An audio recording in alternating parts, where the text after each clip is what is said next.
El trilema de la urna. Anatomía del voto de derecha en la Colombia del 2026. Rebelión. .org. Pluma Juan Zahir Naranjo Cáceres. Parte 3. En una sola generación, una movilidad educativa o profesional significativa respecto de sus padres o abuelos, y que ven en ese ascenso reciente algo que defender frente a cualquier proyecto redistributivo. Y cabe finalmente un tercer subgrupo que la diáspora colombiana y latinoamericana conocen bien, quienes han migrado hacia países del norte global y una vez alcanzado cierto bienestar material allí, tienden a votar o simpatizar con proyectos de derecha tanto en sus países de origen como en los de acogida.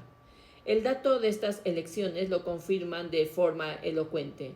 En el exterior y en particular en Estados Unidos, de la Espriella arrasó, obteniendo en territorio estadounidense cerca del 72% de los votos en primera vuelta. Una diferencia que el politólogo Jean Basset atribuyó a la presencia de empresarios y profesionales con mayor afinidad hacia el programa del candidato. Conviene ser cuidadoso aquí. No todos los integrantes de ninguno de estos tres subgrupos votan o han votado por la derecha radical, y generalizar lo contrario sería tan impreciso como el propio error que este artículo busca señalar en otras categorías. Lo que existe es una tendencia documentada, no una regla sin excepciones. Vale además una aclaración metodológica. Sobre los 4 categorías en su conjunto no son compartimentos estancos. El arribista puede perfectamente ser también indolente frente al sufrimiento de otros, o estar desinformado, por circunstancia o por elección propia. Las categorías se superponen y una misma persona puede encarnar más de una a la vez. La única que se mantiene un límite relativamente claro es la de la élite propiamente dicha, porque esa élite es, por definición, excluyente. El poder económico es su condición de entrada, aunque no la única que la sostiene una vez dentro. Conviene, sin embargo, matizar con cuidado todo lo anterior, porque generalizar sobre los sectores populares sin datos sería repetir exactamente el error de este artículo busca evitar. No es cierto que los sectores populares colombianos hayan votado masivamente por de la Espriella.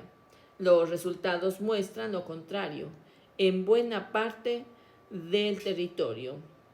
Cepeda arrasó en departamentos como Chocó, Nariño y Cauca, además de imponerse en el Valle del Cauca y en buena parte de la región del Caribe, algunos de los territorios más golpeados por la pobreza y el conflicto armado del país. No se trata de un respaldo coyuntural ni atribuible únicamente a la presión de grupos armados, como han sugerido algunos sectores de la derecha para restarle legitimidad.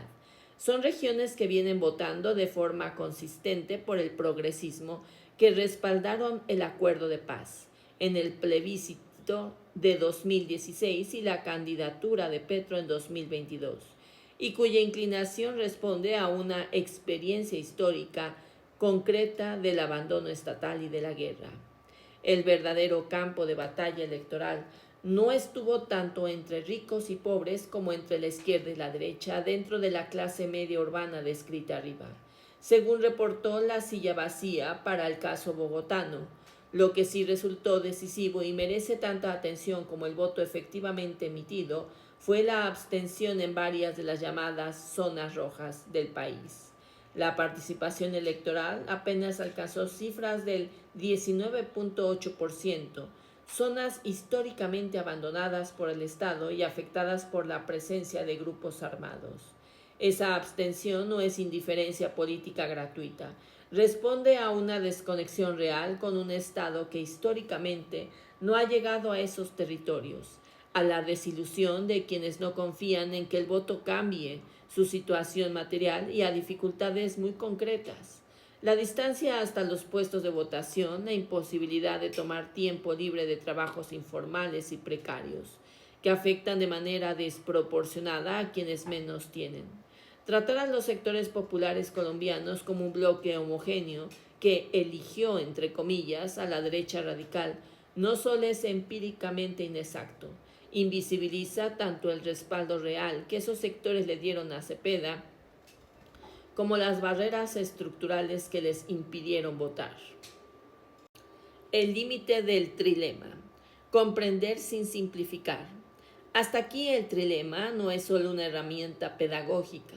Nombra mecanismos reales: interés de clase, indolencia política, alienación cultural mediada por una prensa concentrada en pocas manos, que efectivamente operan con datos verificables en la coalición que llevó a De la Espriella al poder. Reconocer esto no es caer en el sectarismo, es describir Colombia con la evidencia disponible, y un proyecto de izquierda serio no puede darse el lujo de mirar hacia otro lado frente a esa evidencia.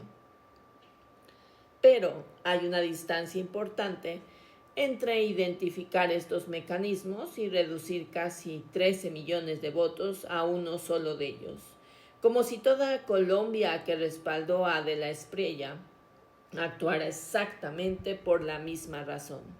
Esa distancia no es concesión al centro ni una llamada a la moderación ideológica. Es, por el contrario, una cuestión de eficacia estratégica para la propia izquierda. Si el objetivo es ganar las próximas elecciones, tanto en Colombia como en el resto de América Latina, entender con precisión a quién se enfrente y por qué importa más que la satisfacción momentánea de nombrar correctamente la indignación. La ciencia política contemporánea ofrece aquí elementos útiles, aunque también discutidos. El periodista estadounidense Thomas Frank, en su influyente What's the Matter with Kansas 2004, documentó cómo sectores populares votan en contra de lo que parecería ser sus intereses económicos inmediatos, seducidos por una agenda cultural que la izquierda suele descartar sin más como simple manipulación. Su tesis no quedó exenta de críticas. El politólogo Larry Barnes, entonces en Princeton, cuestionó con datos electorales si la clase trabajadora estadounidense vota efectivamente en contra de sus intereses materiales con la frecuencia que Frank sugiere, y advirtió contra generalizar a partir de casos locales como Kansas. Frank respondió a esa crítica y el debate sigue abierto en la disciplina, pero la discusión misma es útil. Muestra que la pregunta de por qué los sectores populares respaldan proyectos que los perjudican no tiene una respuesta única ni sencilla, ni en Estados Unidos ni en Colombia. Algo similar ocurre con la socióloga Arlie Russell Hochschild, quien llevó esa pregunta al terreno empírico en Strangers in Their Own Land. Viajó durante años a comunidades empobrecidas de Luisiana para entender sin condescendencia el relato profundo, la estructura emocional, no solo económica, que explica por qué esas comunidades respaldan proyectos políticos que objetivamente las perjudican. También aquí hubo objeciones serias.